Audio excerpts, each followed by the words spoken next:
What kind of cheese does he put on his pie? Ooh, that's a good question. Ed Gein. Ed Gein? Gein? Gein. That's a really good question. Yeah. I don't Find it. remember- Let's I don't remember what kind let's of stop cheese. what we're doing. I like that out of all the things you want to know about him. I just want to see what makes this man tick. Yeah, what kind of cheese is he using on his pie? I think if you just give me a It weird... tells me a lot about a man. To know what kind of cheese he puts on his pie. Yeah, I love that. Dude. Oh, Well, I mean, sharp... he did murder a bunch of people. sharp Yeah, cheddar? but who is he? Sharp cheddar? Oh, you must be an introvert.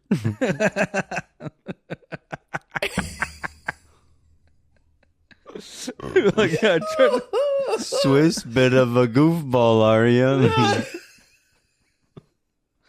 yeah, I tried to listen to this podcast. Provolone?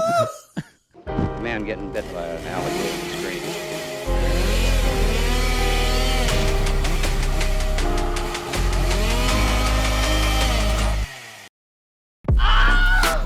Welcome back to the podcast, everybody. We can say that this week because it's our second episode of Reasonably Afraid, a horror podcast with three comedians. I got my co-host here. We got Sean Dolan. Go ahead and say hello to the public, Sean. Hello. Okay, you're not a defendant in court. You can pull the mic to your face. Dude, I just like If you- it like this. Okay, if you want to do it, It feels like I'm like making a cognitive decision to talk. Like it's a choice. yeah. Well, and you get it to burn some calories. Yeah. It's great. My other, Gotta keep the motion going. I'm gonna start calling you my co-defendant. I think that's because at some point in our lives, surely we'll both be in court together. Oh, yeah. On something. Probably sooner than later. Probably something we said Yeah. over something we did. Honestly, our last episode. It's going to be something you said and something I did. You know what? We actually should open the. We put out a clip today saying somebody find Ryan Reynolds' address. So we can see if he has an Amityville Horror poster or rug. Turner. We should just get that out of the way. Don't do that. Don't find Ryan Reynolds. I think legally we have to say do not bother Ryan Reynolds. Or bother Ryan Reynolds. Turner! It's fine. Let him live his life. Our producer, Turner, is there. He is. Okay. He was just checking some wires, making sure. Oh, yeah, and our producer, everybody, please give it up for our producer. It's Turner, everybody. Does he have a last name, or is it just Turner? Yeah, Dolan. Okay, I didn't know if it was like Prince. Anyway, we're back on the podcast today. Last week we talked about the Amityville Horror 1979 versus 2005. We put up a poll asking you, the audience, which one was better, even though we all already knew the answer. And no one. Did anyone actually? Yeah, they voted. Did they really? One person voted for the 2005. It was overwhelmingly 1979, as it should be, because I put in the poll description, there is a correct answer to this. And so anyway. Much like the elections, we gave you guys two bad decisions. Yeah, we gave you guys two bad choices. No, that's exactly what I was talking about. Zach forming a narrative. Yeah. Putting in there, imagine, you're talking about polls. Imagine if it said on there is a correct decision. There's a correct answer. Yeah. Zach had an agenda. That is so corrupt. That's so corrupt. Yeah.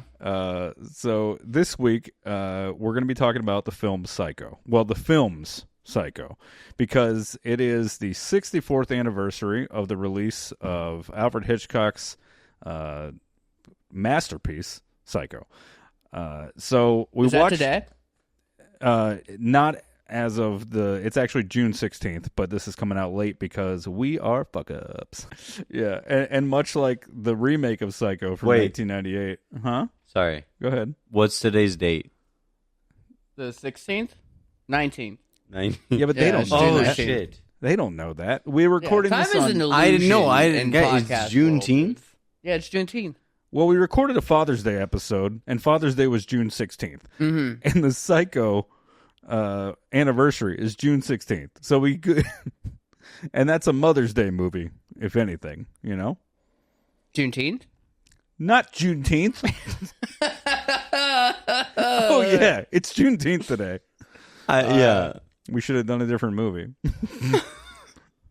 Okay. Also, I feel like Ray did not listen to a word you said in my. No. I did kind of click out. It was Juneteenth is like that didn't. No, but Oh my God. it also is Juneteenth, and I do want to say, I just felt bad that I didn't know the date. You know, it's like not knowing Christmas. Is Juneteenth Christmas for you? Well, not me, but you know. in honor of Juneteenth, Sean exchanges gifts with everyone he knows. My parents started that when I was at a young age. It does sound like something someone lies about when they're trying to sound like they're too on the right side of No, things. I mean, yeah. I mean, we just get each other presents every Juneteenth. What are you talking about? Why are you doing that? That's not what that's Sorry, for. I grew up in a progressive family. Anyway, today we were talking about Psycho versus Psycho. So, in the 1960s Psycho, Alfred Hitchcock, the remake by Gus Van Sant in 1998. He was hot off of Hitchcock. You fucking with me right now? It's just like huge cock. That's it. I was wondering how long we were going to get through it before it I was heard his brought up. name and I was like, Alfred Huge Cock. Alfred 2 minutes. Hugeculk. It took 2 minutes. God damn it. Oh, shit. Alfred Wow, that Hugeculk is pretty good, though. I feel like he should, yeah. What is it? No, it was Alfredo Hugeculk. And he's an Italian director. He's an Yeah. Italian porn director, Alfredo Hugeculk. Mamma mia. What? Hey, now we're gonna bring the birds in. They're gonna like, be- oh, he's eccentric. There's going to be another timestamp comment on this video, too. Skip to 3:48 if you want to get past Alfred Hugecock. I Alfred remember Hitchcock. talking about that. And what was the when? Why did I say that? And you just randomly said Alfred Hitchcock. Okay. Well, in I honor mean, it of was inevitable. I'm sorry. that we were going to get to that bit. in honor of today, I did wear my a little bit of the I love merch that I- fucking design, dude. That design is so sick. Yeah, we're definitely going to have some for all of us. Anyway, yeah, we sell these, so we'll have links up soon. That's for a all that Mother's stuff. Day special right there. Oh, for sure. Yeah. But anyway, I made this during the pandemic while I was losing my mind and Yeah. bored and couldn't do shows. So anyway, we're going to hop into talking about Psycho. Yeah. Gus Van Sant did a remake of it in 1998. He was hot off of his Oscar-winning film Good Will Hunting, and they were like, "What do you want to do?" He was like, I wanna do "Remake. I want to remake a classic, like a fucking lunatic." And what was his name? Gus? Gus Van Sant. Yeah. What else has he done besides those two? That's it. No, I'm surprised it didn't kill his career. Honestly, like the '98 Psycho. If you guys haven't seen it, don't, because you can just watch the original. I watched. It's better. Which one's better? The original. Like, it is better. Oh, It's all around better. You know, let's just go ahead and get this out of the way. So the Rotten Tomatoes scores. We're gonna get this out of the way real quick. The Rotten Tomatoes score for the original Psycho is 97% from critics, 95% from audience. Do you guys want to guess what is the Rotten Tomatoes scores, critics and audience, for the '98 Psycho? the critics. Critic score and audience score. I'm gonna go 30%. Okay. It sounded like you got it right. Yeah.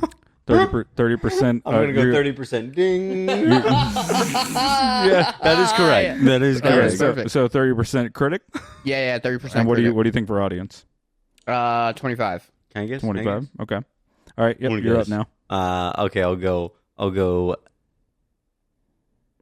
18 for critic. And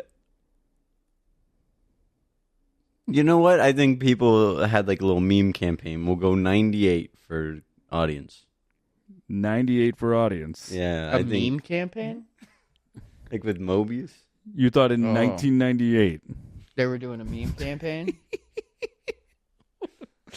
All So right. Rotten Tomatoes wasn't around in Correct. so I'm saying on here maybe they just were like Okay. Oh, I guess that's a good point. Rotten Tomatoes wasn't around. Okay. All right. Well, the critic score was 41%, Mm. which I think if you watch the movies, the only reason to give a critic score of 41% is how fucking masterful Gus Van Sant was with actually reshooting Psycho shot for shot.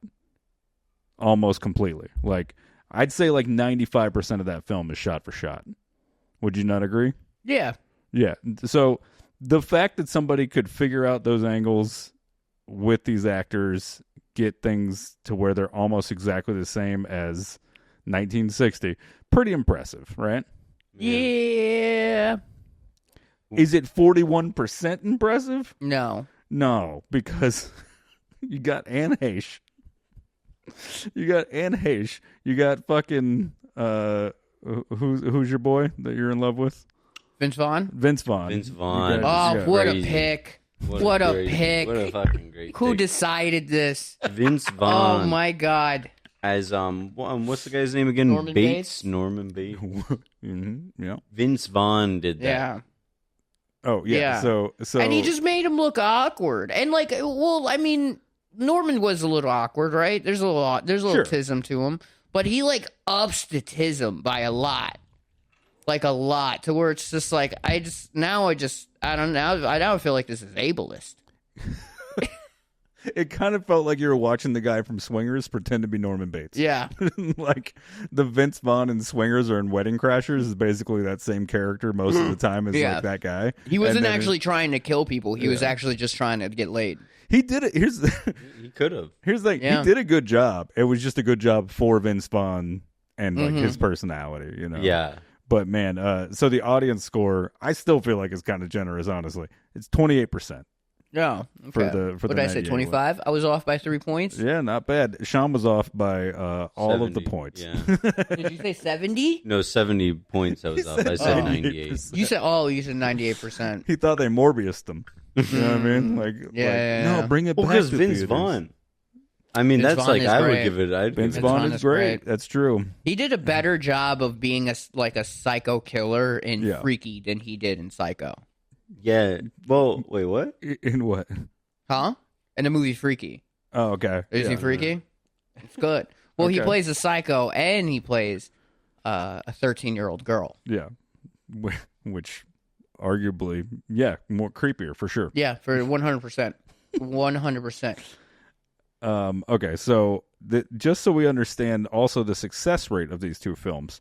So, and this is not adjusted for inflation. These are the actual numbers from 1960. And if we wanted to adjust them, I mean, it still is crazy. So without inflation, in 1960, they shot Psycho for $800,000. The average movie then was shot for around 15 or 16 million.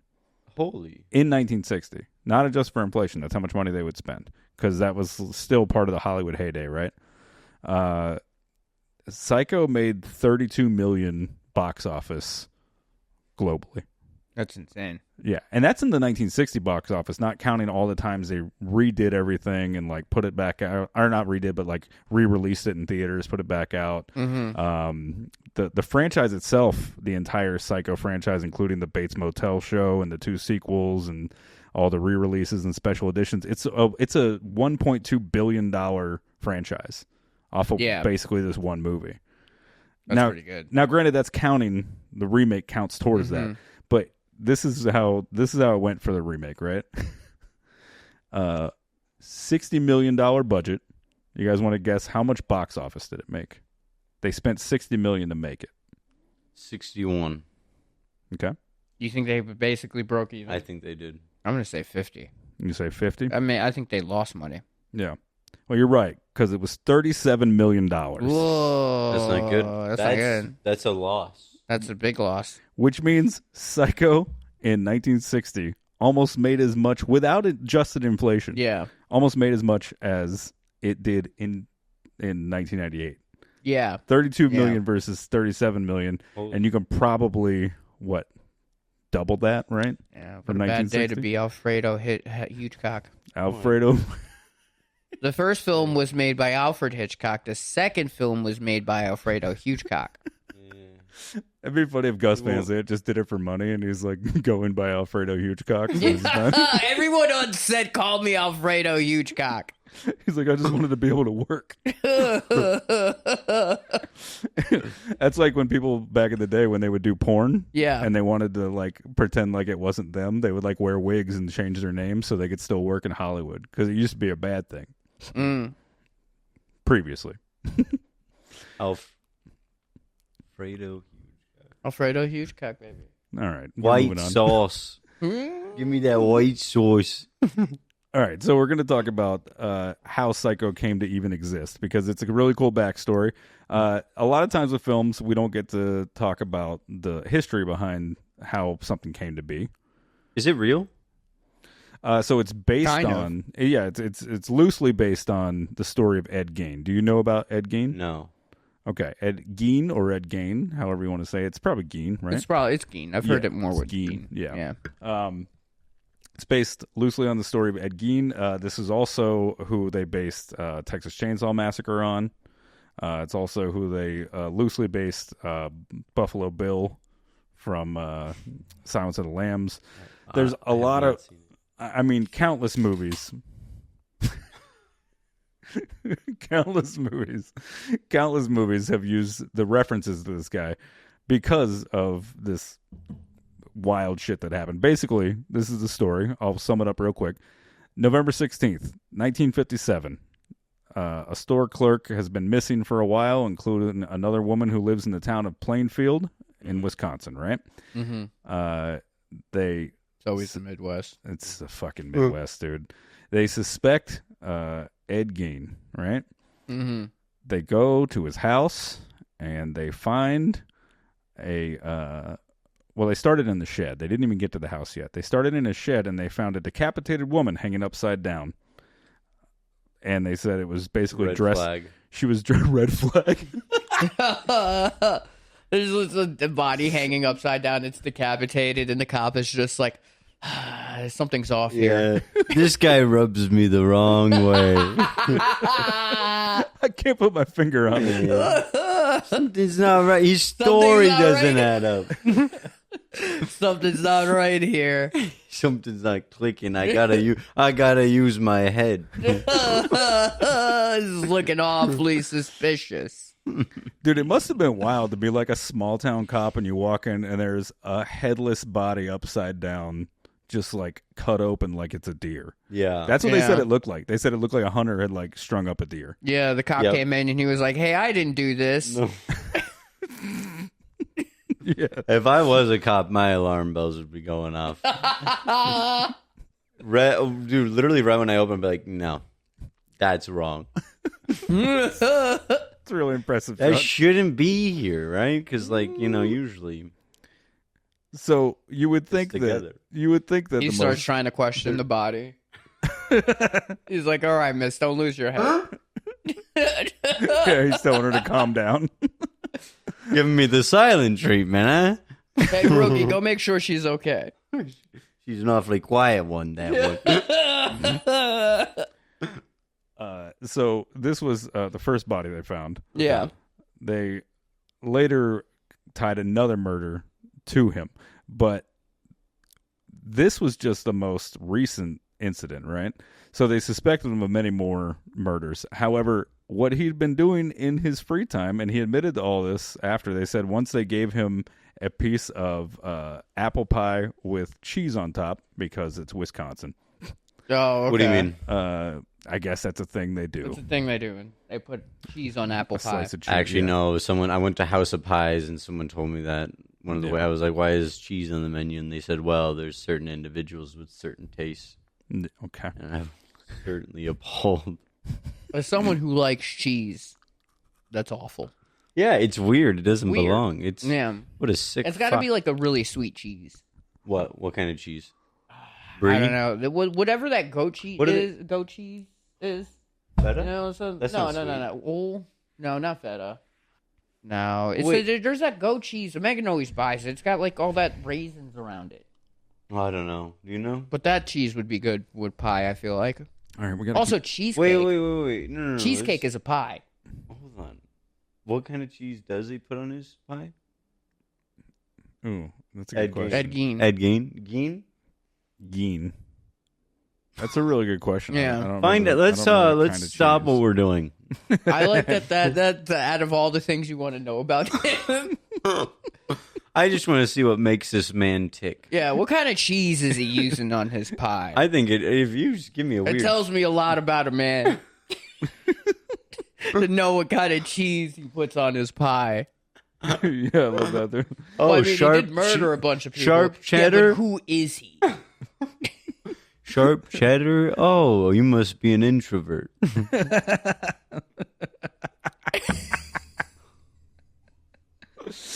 Like, yeah, Swiss bit of a goofball, are you?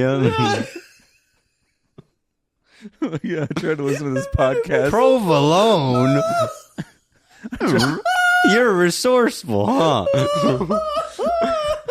You're like the mom of the group. You ever go out with your friends? The girl that eats provolone on her pie, she's the mom of the group. Fucking doing crowd work with cheese.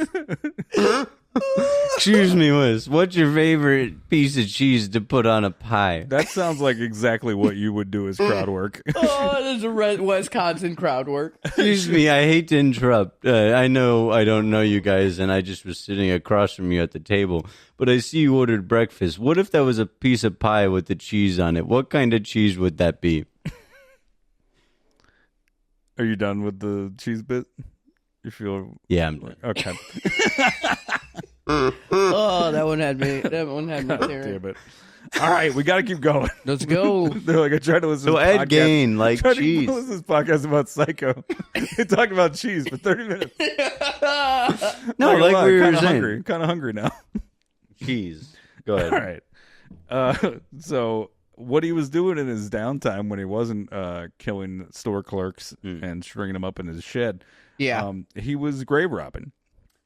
But he wasn't grave Everybody robbing. needs hobbies. Sure. Well, he wasn't grave robbing for the usual reasons people used to grave rob, which was to steal the jewelry people got buried with and gold teeth and stuff. He's having sex Yeah, with that's the a body. bonus. So he denies having sex with the bodies, but all the detectives were like, he's fucking those bodies. Why? Did they have a hunch, or did they just see him having sex with one of them? He's like, he's probably fucking. Here's why he's I probably think. lying. Yeah, here's why I think he's it's telling funny the that truth. that's the thing he's embarrassed about. Like, Yeah. Are you having sex with these bodies? Stop. No, I'm actually like really vanilla. It's not even like that. Cut it out. Bro, the stuff he admitted Ew. to, it'd be wild if he lied about that and Yeah. then not the stuff he admitted to. Yeah, right. Oh, so you believe him? Yeah. You believe him that he didn't fuck the bodies? Oh, about that? I don't know. You know, I mean, who knows? He probably dissociated so hard, you know, because he was like, you know, slipping in and out of like altered states of like pretending to be his mom and stuff. Yeah. Oh, that's real. He's like, then Yeah, I that is chopped real. her head off and then put the bodies in a little bin. Did you fuck them? Ew. with my mom in the room. See, no.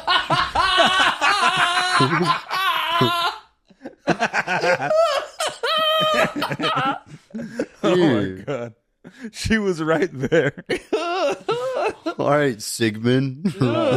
Speaking of which, the other similarity to Psycho, he did keep when his mom died. He kept the corpse.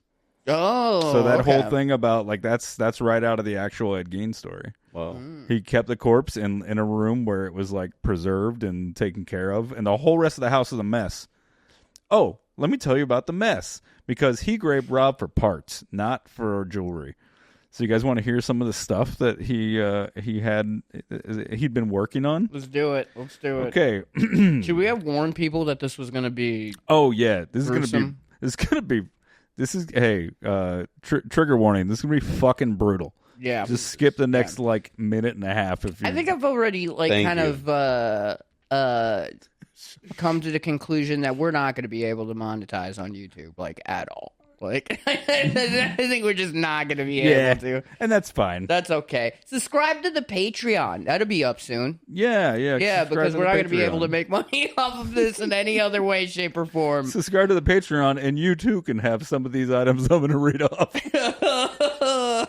All right, they found whole bone fragments, or whole bones and fragments. They found a wastebasket made of human skin. I like that that's the second one. They jumped the shark so fast on this description. Wait, so he's into pottery too? That takes like skill. Yeah, but right? Yeah, man had hobbies. It's more like hide tanning. Yeah, you said his only hobby was pottery. grave robbing. Clearly, he's into the crafts. Yeah. Well, this is where the taxidermy comes in, right? Oh my god, that's from, real from too. Psycho. He was somewhat of an artiste. He was, because he also made bowls out of skulls, which is fun. He probably Skull called bowls. them skull.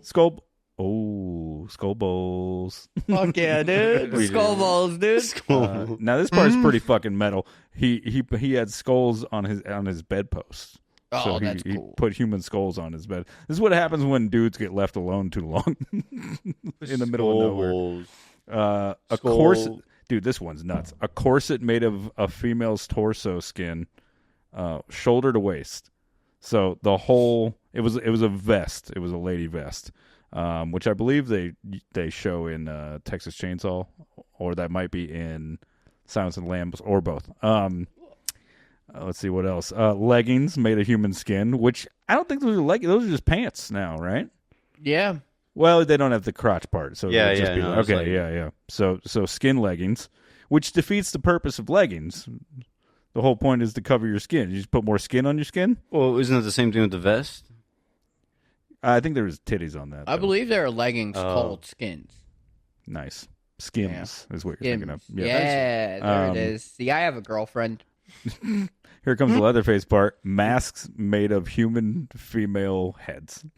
Nice. Or skin from females' heads. Let's see. Oh, Jesus. They found another mask in a paper bag that he's still getting around to getting in shape. Let's see. An entire burlap sack full of other heads. Jesus Christ. A shoebox made of skin. Oh, a shoebox full of vulvas. Okay. Which is wild. Yeah, this is not monetizable at all. No. Just a big long bleep for 2 minutes straight. Yeah. Okay, a belt made of human nipples.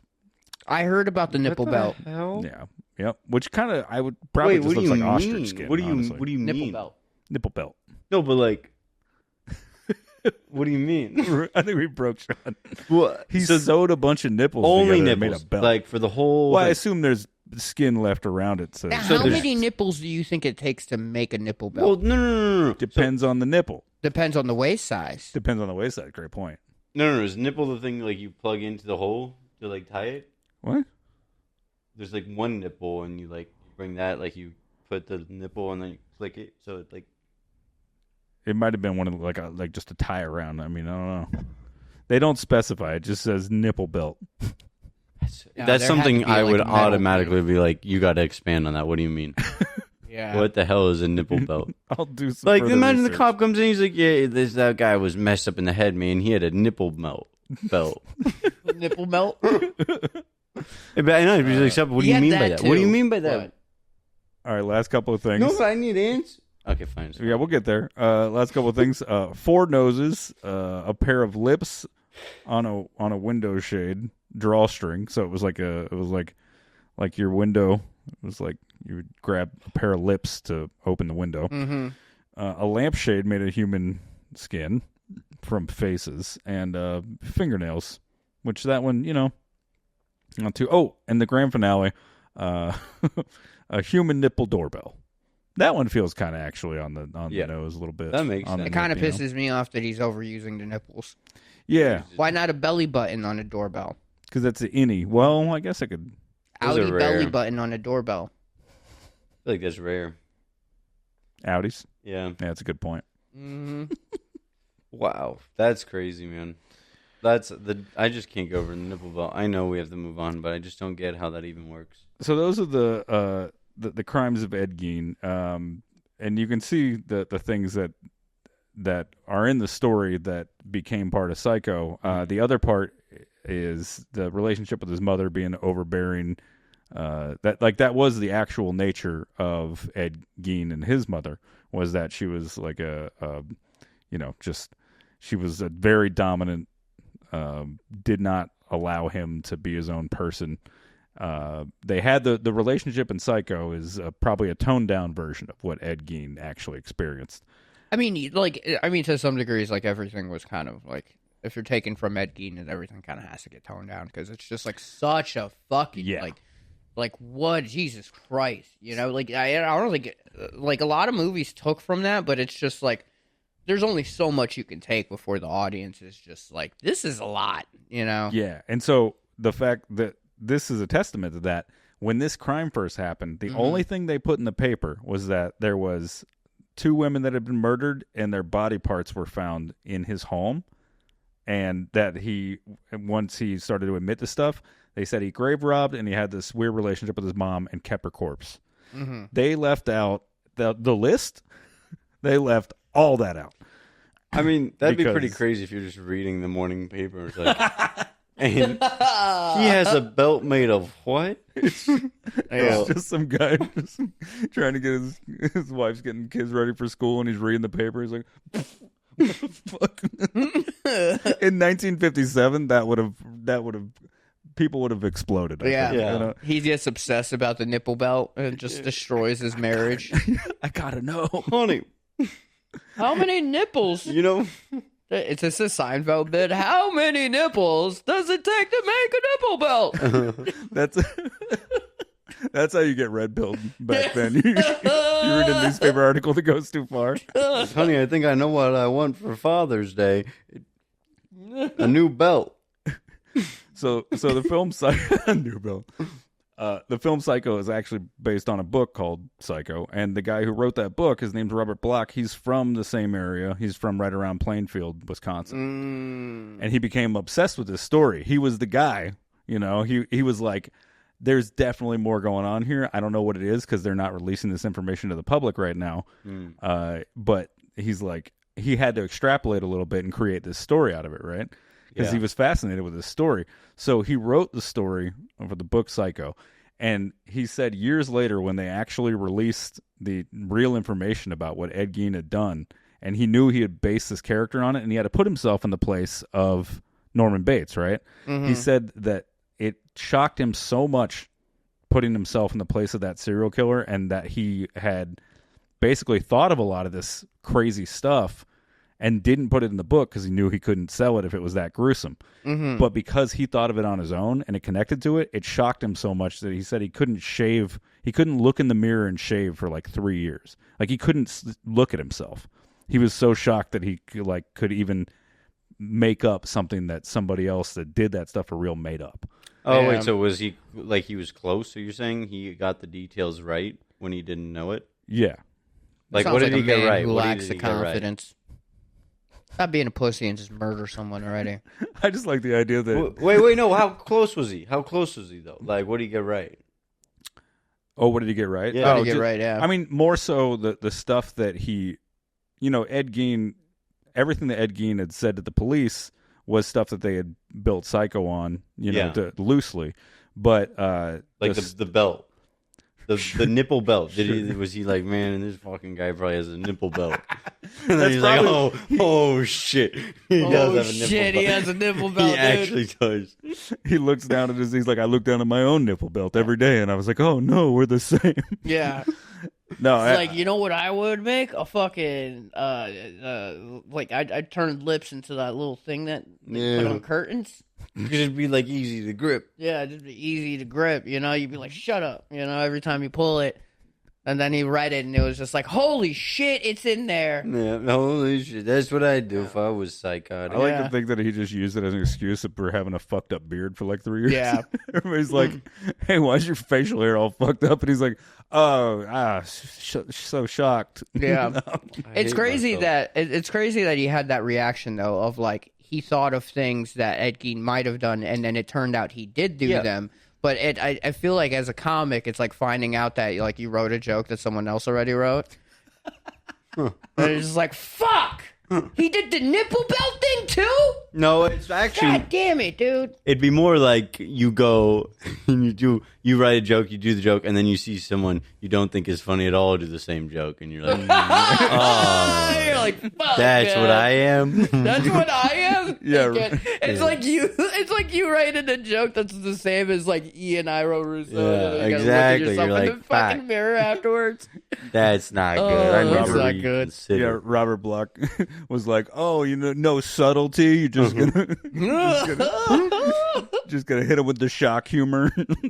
Wait, what did he know though? I'm just curious. What did he get right? What were like? Well, basically, he had said that a lot of the stuff that he had to leave out. He didn't say specifics. He just said a lot of stuff that he had to leave out that he had thought of was essentially stuff that like the gruesomeness of it, because he had to fill in the blanks. Because they in the original articles they loosely describe like this horrendous scene, but they wouldn't say what the horrendous scene was, and they said dismemberment. And so when he wrote the joke,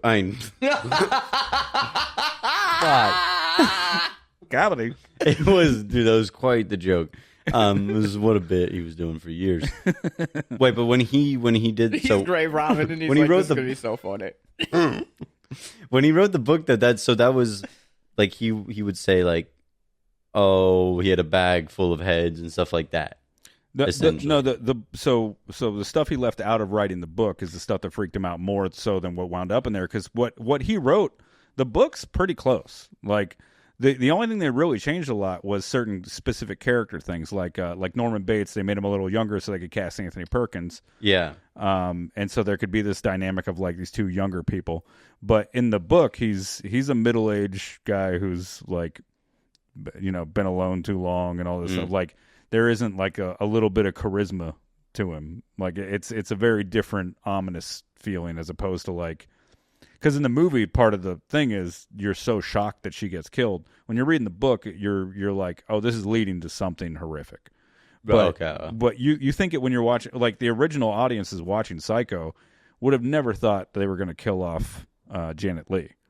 You would think that she's going to be the person to experience like this house of horrors thing, because the slasher film wasn't really a thing yet.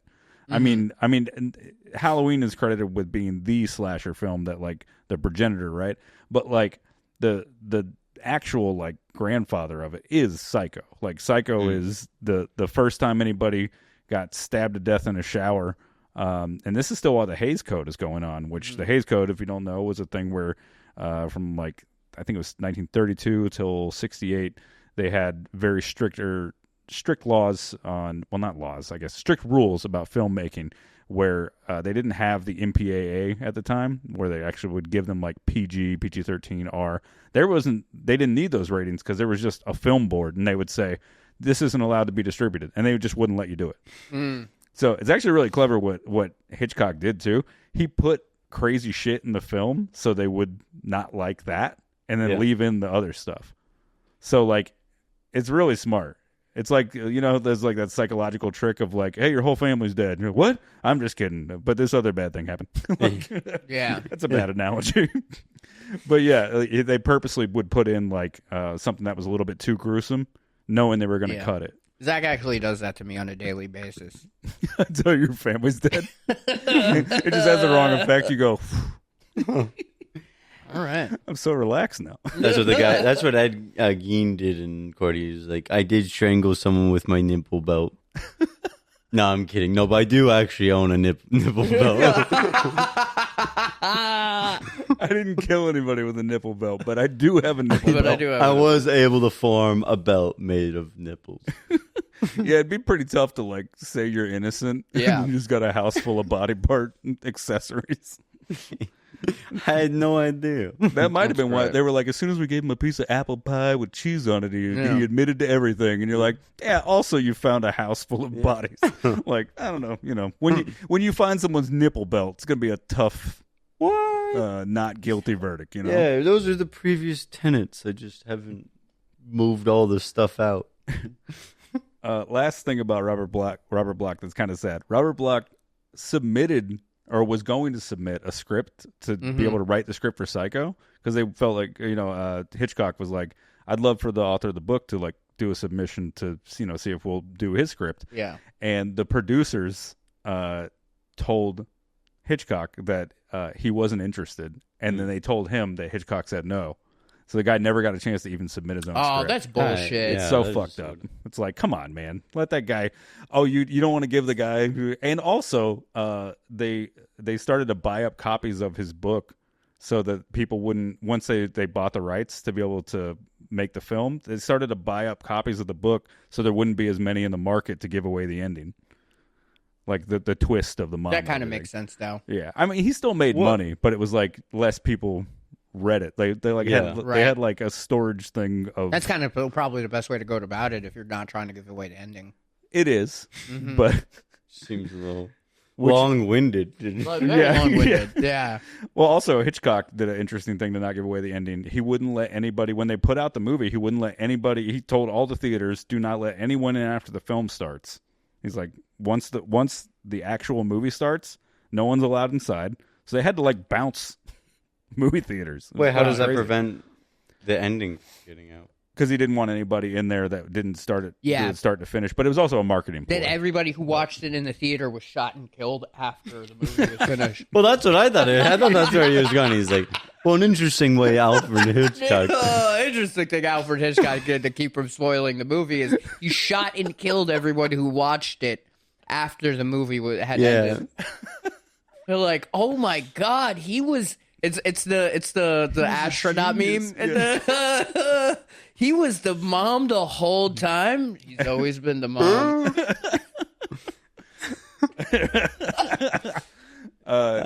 You know what's funny about this though is that part of that keeping it a secret actually is the reason why some of the critics didn't like it when it first came out. They were pissed off they wouldn't get pre-screenings. Because normally, back in the day, and even now, you show critics stuff first, and then it comes out because you want those good reviews. He wouldn't let any of them watch it because he's like, "You guys are going to spoil the ending," and because they weren't, treated to the special treatment that they get. And also, some of them showed up to see the movie with regular audiences, so they were indignant about that. And then when they showed up, if they were late, they wouldn't let them in. So there was these critics that were just like, they wouldn't let me into the movie, and then I had to go the next day. But anyway, this movie's fucking trash. Okay, to be fair though, showing up late to a movie when your job is movie critic, you got the easiest fucking job on the planet. Yeah. Watch somebody else's work and talk about it. It's literally what we do, but they get money. Yeah. Which is great for them. I was so confused the whole movie. Granted, I missed the first 15 minutes, but it was still awful. That's kind of the funny thing about that movie, too. He's like, you got to be there the whole time or you're not allowed to watch it. And it's like, I mean, you can skip the first 20 minutes. Yeah, you could. Not really, but it's, Wait. He was flirting with her? That cowboy guy? What? Yeah. I don't know. The guy that bought the house? Oh, the guy in the beginning? Okay. Yeah, that she got the money from. Oh, yeah. Yeah, so you guys don't even remember him. I feel like with the 98 version, everything that made the first one good is what made that version bad. Yeah, that's a great way to put that. Yeah. Because it was just like, this worked in black and white, and it worked in, the 50s? 60s. But it's like, it's 1998. Yeah. 98.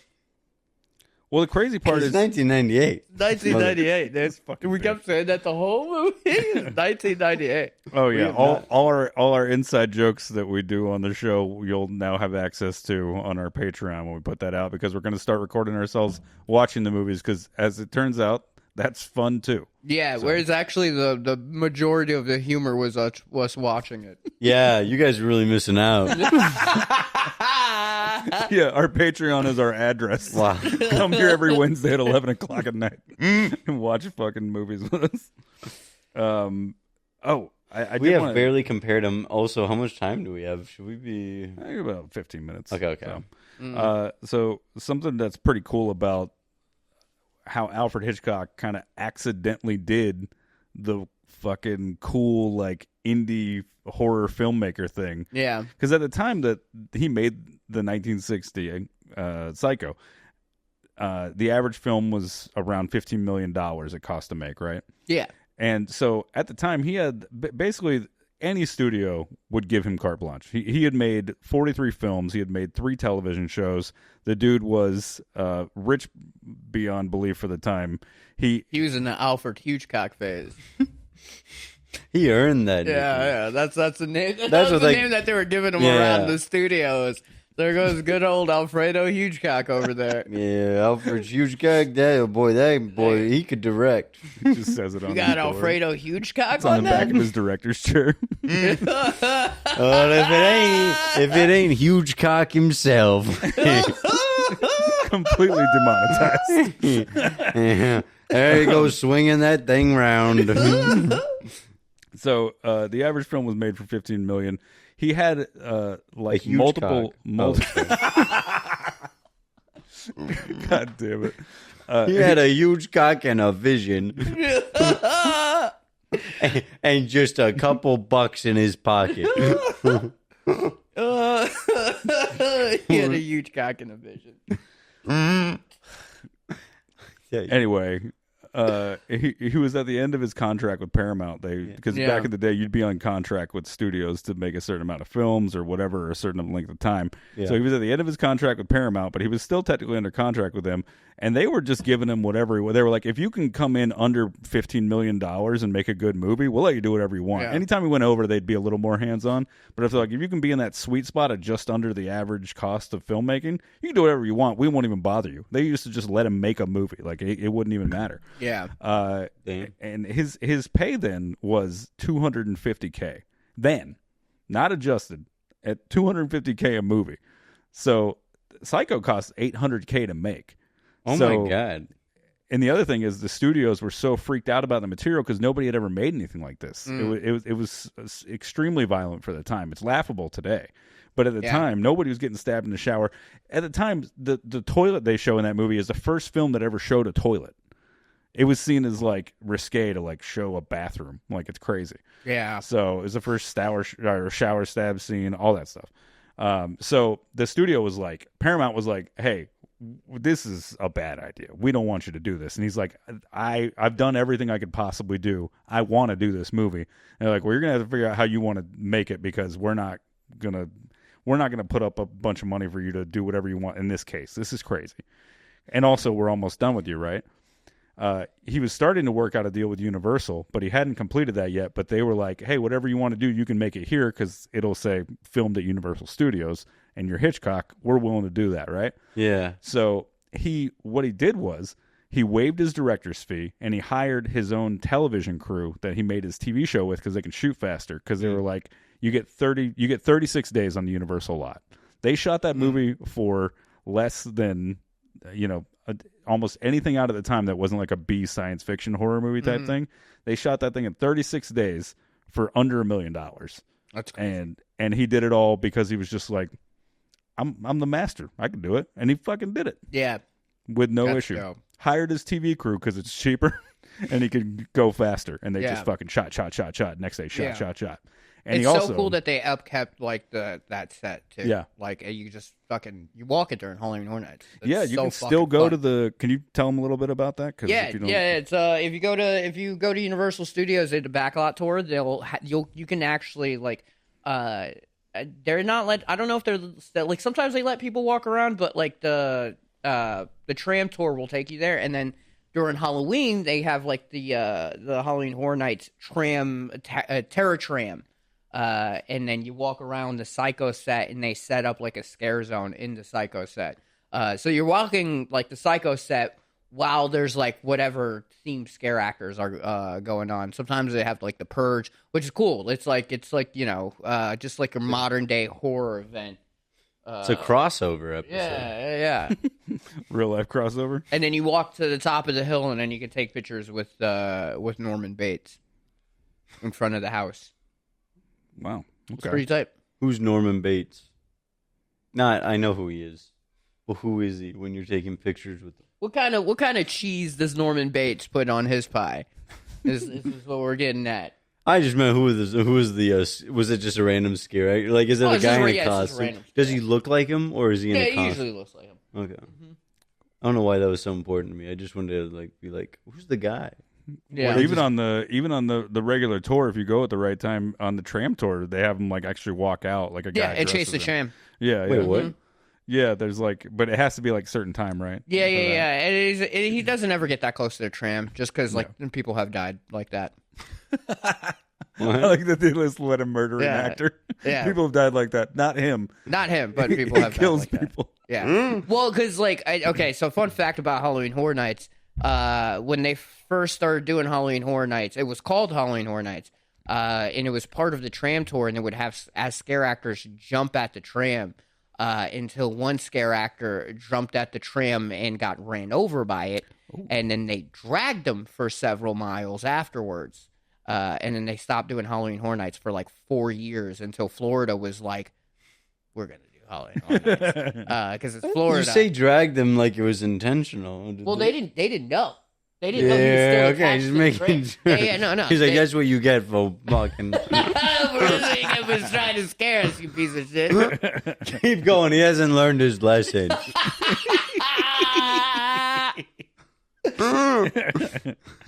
But yeah, so they stopped doing it and they called it Fright Nights after that incident because like they didn't want to be like so. Orlando's first Halloween Horror Nights is called Fright Nights. Yeah. Because they didn't want to associate it with Halloween Horror Nights because of what happened in Los Angeles. And so that's why you see like the first merch from like Orlando, it's all Fright Night stuff. And then Florida was just like, fuck it. And then they started calling Halloween Horror Nights. And then very shortly afterwards, Los Angeles started doing it again. Yeah. Because Florida fucking... Florida fucks. Florida fucks. Florida took his hand. Florida's having a lot of fun with this. Yeah, because they don't give a shit if people die. That's like... that's kind of it.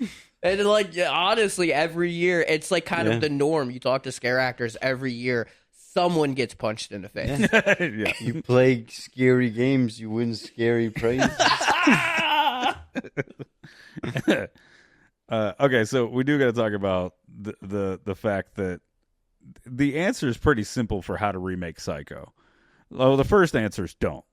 Yeah. It's a fucking classic. You're going to have a very difficult time remaking something that revolutionized culture. Right. And much it's also less like filmmaking itself. It's also like we knew the punchline. Everyone knew the punchline going into the fucking movie. Right. So it doesn't hit the same. It doesn't hit the same. So like it's the one thing that pissed me off is like how obvious it was through like Vince Vaughn's acting that he was a murderer. Right. Like it was just like the first movie. It feels like they almost kind of dance around it. Right. It's burying the lead. Yeah, there's something wrong with him, but you can't tell what exactly. Right. But then the fucking the 98 version, he like watches her through the peephole and then starts jerking off. And you're like, "Oh, he's going to kill her." Right. Like and it's just like that was the one creative decision that they took that I was just like, you could have left that out. Yeah. Could have left that out. Well, there's like... But I like to think it was Vince Vaughn's, it was him who added it. He was just like, what if I started jerking off? He's like, and this would be funny, right? And they're like, Jesus Christ. They're like, we'll see how it... We'll shoot it and see how it looks in post. And he whips his dick out. It's actually in his rider. This one has a jerk off on camera at least once during this film. I want all pink Starbursts, and I want to be able to jerk off on camera. I think the second thing though is that if you are going to remake it for the times. Like, don't. It's impressive as an exercise in filmmaking to do a shot for shot remake of a movie from 38 years ago. Yeah, great. But it's a YouTube short film. That's not a fucking feature film. Yeah, exactly. Like you went you won an Oscar. Everybody knows you can make films. Yeah, you're good. You don't need to prove that you can recreate shots. Do other films do that? Have there been other shot for shot remakes? I'm sure there have, but there's a reason why they're not known to be great because people don't care or want that. You see it with video game stuff. Like Last of Us was shot for shot in a lot of places. Right, and that's a little different where it's an interesting and it's also a thing that's not so culturally ubiquitous to where everybody's already knows what's going to happen for the most part. Right. So you know what made it cool though? If you make that movie for 1998, you just had Scream come out, which is the end of the slasher era, because Scream is essentially almost satirizing the slasher film. You said all the things, what the rules, everything, all that. So if you're gonna make Psycho again, You know what they should have done? Make it the fucking Ed Gein story in a hotel. Don't just do like a twist on the Ed Gein story. Yeah. Bring the fucking nipple belts out. Bring the nipple belts out, baby. Vince Vaughn in a nipple belt? Bro. That's a masterpiece right Change the name. Call it Nipple Belt. Yeah. And then let Vince Vaughn just go fucking crazy. Yeah. Call it Skull Bowls. Dude, imagine that movie with the fucking, the girl in the shed and like all that. Like, it's horrendous to think about because it's based on a real thing. But like, I mean, if you're going to do a twist on it, make it a 90s movie then. Right. You know what I mean? Right. Or like, yeah. And also that was right around the time when horror movies started to not be as many good horror movies. It was almost better to do like a spoof type thing at that point in time. Yeah. So how cool would it have been to see like something just batshit in like the late 90s? It would have been wild. And Gus Van Sant shooting it with his artistic style and everything. Like if you watch any of his other films, like Good Will Hunting is his most straightforward kind of filmmaking. Most of his other stuff's like art house cinema. Like it's like wild shit, like that stuff that he spliced in when Abergast gets cut on the face and he's falling down the stairs.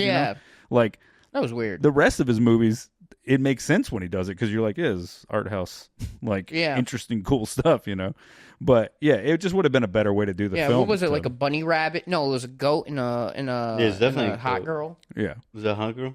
Yeah. You don't need to spend $60 million to say you love Psycho, is what I'm saying. Yeah. You just be like, also, I like did that. he film that movie as fast as Hitchcock?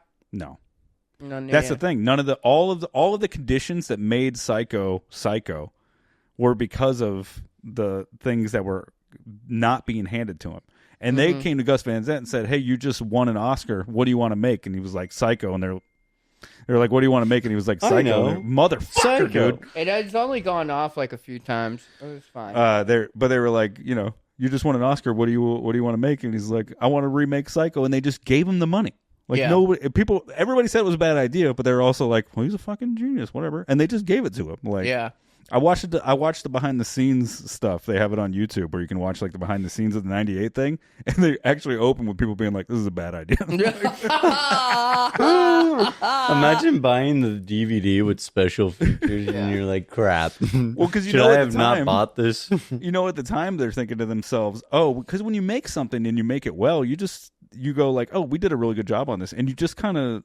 Like, you just go like, oh, yeah, great. You forget, like, there's the whole critic side of it and all that stuff. So they knew they made a good film in terms of filmmaking, right? In terms of, like, the technical aspect of filmmaking. And all the actors did a great job doing their thing because that was, like, if it was a standalone thing and no one had ever seen the original Psycho, you'd have been like, pretty good movie. Yeah. But because they were trying to not imitate the actors. They said that in the behind the scenes thing. They're like, it's very important to us. Gus said, make sure you don't do what they did. Everything's the same. Everything's just not as good. Like, So feels like they're trying to do the actor, but I don't even agree that it's a good standalone movie though. Like if I hadn't watched, because I didn't watch Psycho before I watched that one, right? And I still didn't like it. Yeah, it would have like, why does this feel like the 60s, but it's 1998? Right, They still kept, like, the whole, like, big suits thing. Right. Like, every detective had a fucking massive suit on, and it was just like, what is happening over here? Yeah, the culture of the time affects it as well, yeah. It was bizarre. And also, like, for a film in 98, the stabbing scene was just like, that's like... so bad.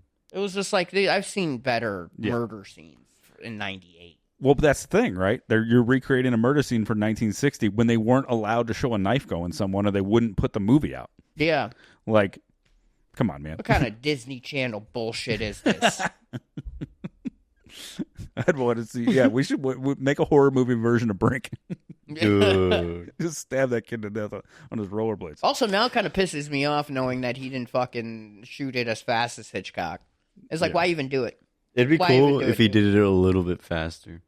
Oh, that would be cool. That would be sick. If he took his time. Because Alfred Hitchcock made Psycho in a cave with a box of scraps.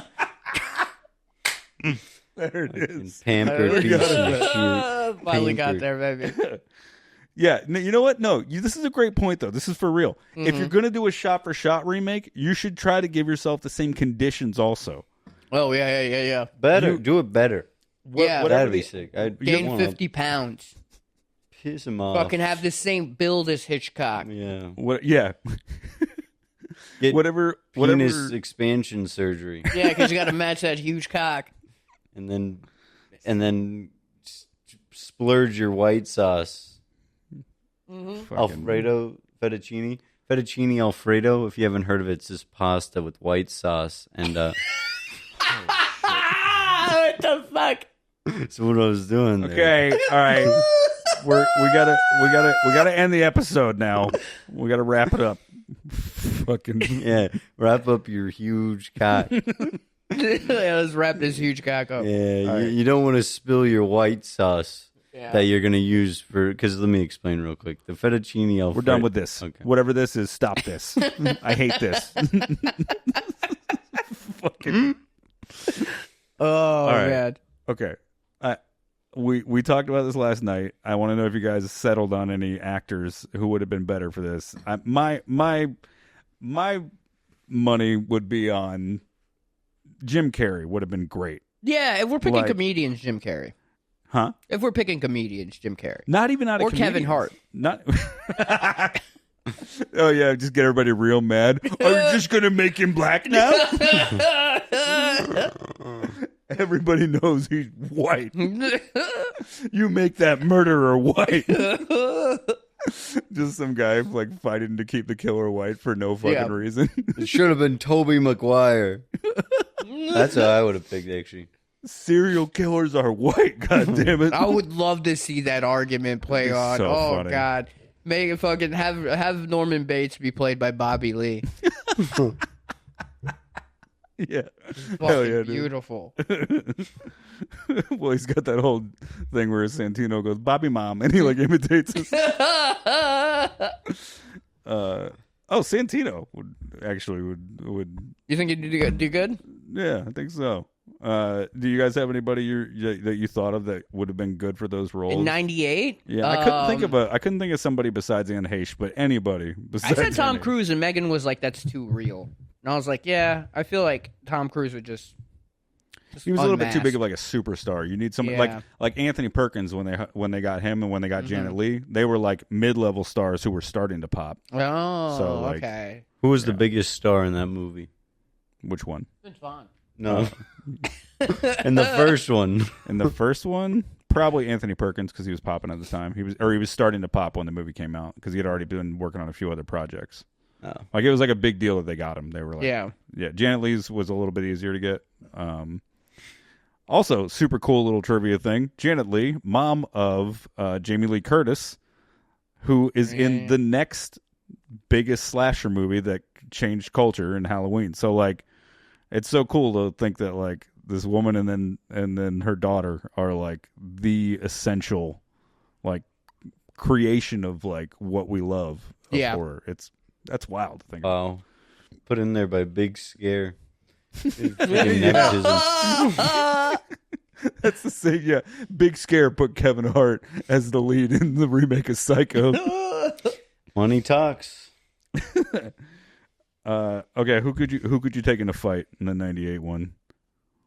Not Vince Vaughn, dude. He's got too much Vaughn reach. Fuck me up, dude. Yeah, Vince Vaughn could fuck every last one of us. He's so tall. Yeah, he's got that reach. He's He's and a little lanky in that one, but like even so. And Heche, sorry, R.I.P. But fucking. Yeah, I can't even remember who else was in that movie. Yeah, me neither. I'm bad with actors, anyways. Yeah. William H. Macy played the detective. Could take William H. Macy. Oh sure. yeah, I could take him. Yeah. I could take him. Not Viggo Mortensen. No, bro. History of Violence. Was that him? Was that the boyfriend? Yeah. Was he in History of Violence? Yeah, that guy would fuck me up. Or he was in Eastern Promises. I don't know. I'd keep up though. Dude, that shit's wild. I think I could keep up. You could keep up with Viggo Mortensen. Yeah, I think I could keep up for a little bit. I'd lose in the end. I'm not saying I'd lose. Dude, I wouldn't lose. If you made it this far, go into the comments and explain why he would lose to Viggo Mortensen. I'm not saying I wouldn't lose. I'm saying I'd lose. You'd make it 2 seconds. I'd make it difficult for him. I'd make it difficult. Punch him right in the sack. He'd remember you. Same with Vince Vaughn. Vince Vaughn, I'd make it difficult. I'd make it fucking. Okay. He's eventually gonna beat me, but Vince Vaughn kill me. You'd let Vince Vaughn kill you? Yeah. Just because you like him that much? And well, you'd have to live with it. Yeah. I feel like it wouldn't even result in the violence with me and Vince Vaughn. He'd out-talk me. He'd talk you down. Talk me down immediately. I feel like you don't talk to you enough to know that you could go toe-to-toe with Vince Vaughn talking. Think so? It's hard to get you to shut the fuck up, honestly. That's fair. Vaughn just goes... He whisked me away. All right, so final conclusions. Clearly, yeah, I don't feel like we're all. I know there's like all these like podcasts and like YouTubers and like people that talk about movies and like they do like they're trying to be incendiary or whatever, or trying to like get clicks and stuff. Mm-hmm. So they're like saying these things. Like I watched one review where they're like, "Why would you even do this?" Like it was just this guy just like shitting all over the new Psycho. Mm-hmm. And there's plenty of reasons to do it, but he was doing some of the stuff wasn't valid though. It was just him being like, "This is dumb." Names. Which Podcast was this? Fucking start beef. Yeah. It's just some YouTuber that was like, that's how we do clicks. Yeah, baby. Just some YouTuber going, "This didn't even make sense," and you're like, "All right, man, all right." It's not your job to tell people stuff doesn't make sense. It's your job to tell them why it doesn't. Yeah, make he sense. sounds like Analyze. literally the dumbest podcaster ever. That dumb piece of shit. I hate him. He sounds. He literally has no good opinions. I'm sure, at all. This is good. Let's go. Yeah, So start the beef. Incendiary. Yeah. Yeah. Yeah. They make dumb, outrageous claims about movies, and we just go. We do the same thing about them, though. Yeah. Yeah, this is good. This is also, if you ever want to just fight with anyone on the internet, raise down anytime. Oh, yeah, send me into your fucking comment threads. Be like, hey, just tag me on someone saying something mean to you. Be like, and like, make sure, though, I know who I'm arguing with, though, because, like, I'll just go off on anyone. So, like, you know, you got to give me some direction. Be like, Ray, this is the guy. Like, be like, this guy. He's and I'd be like, I got you. You're sick. You Yeah, need help. I have problems. Don't worry. I'll talk shit to people and say, my name is Ray Reyes, by the way. Feel free to put into the comments anything that you'd like us to talk about. We usually try to do remake versus the original, or we try to do like a theme versus theme. Next week we're doing theme versus theme. We're going to be doing Fear Thy Neighbor is the theme. Mm-hmm. So you'll find out next week what those movies are going to be. But yeah, if there's a movie that you think you'd like talked about, or you know, if you got some theme versus theme stuff, you can put it in the comments. Doesn't mean we'll do it, but you know, you can try. Yeah. Do it. Yeah. Like, we want to be as interactive as we possibly can, so that you guys can stick around and keep listening to us. Yeah. You know. Yeah. And then once we get big enough, we're going to start ignoring you guys. So And get we'll it pay in an while- intern. We'll not pay an intern to answer all your questions. Yeah. But until then, it's us. Yeah, So. get it in there while we're still not paying people to do the rest of the stuff. Because, like, once the money's rolling in, I'm not paying attention to this shit. What are you talking about? I'm going to come in here. I'm going to have someone else set up for us. Yeah, we're not going to talk anymore. Yeah, we're not going to do it in our apartment. And it doesn't look like we're doing it in our apartment, but we're going to be I'm like that good, bitch. We're going to be like Metallica. We don't speak to each other, and then we just show up and do the show and leave.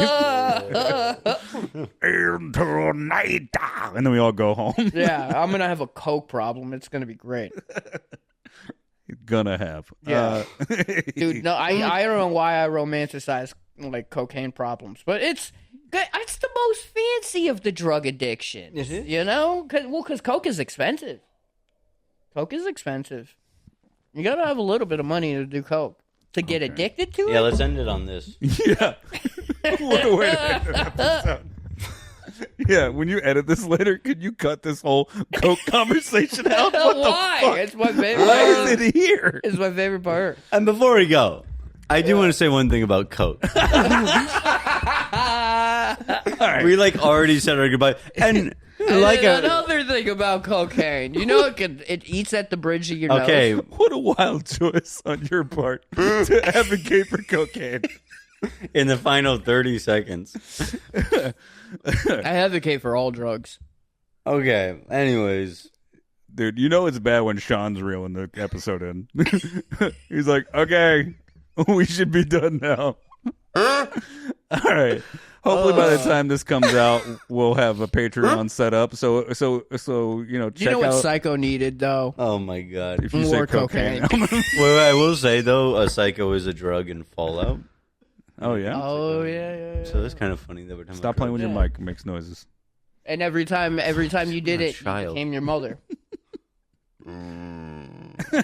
Okay. On behalf of myself, Sean Dole, and Ray Reyes, and our producer Turner, we'll see you next week. Bye. Bye. Man getting bit by an alligator screaming.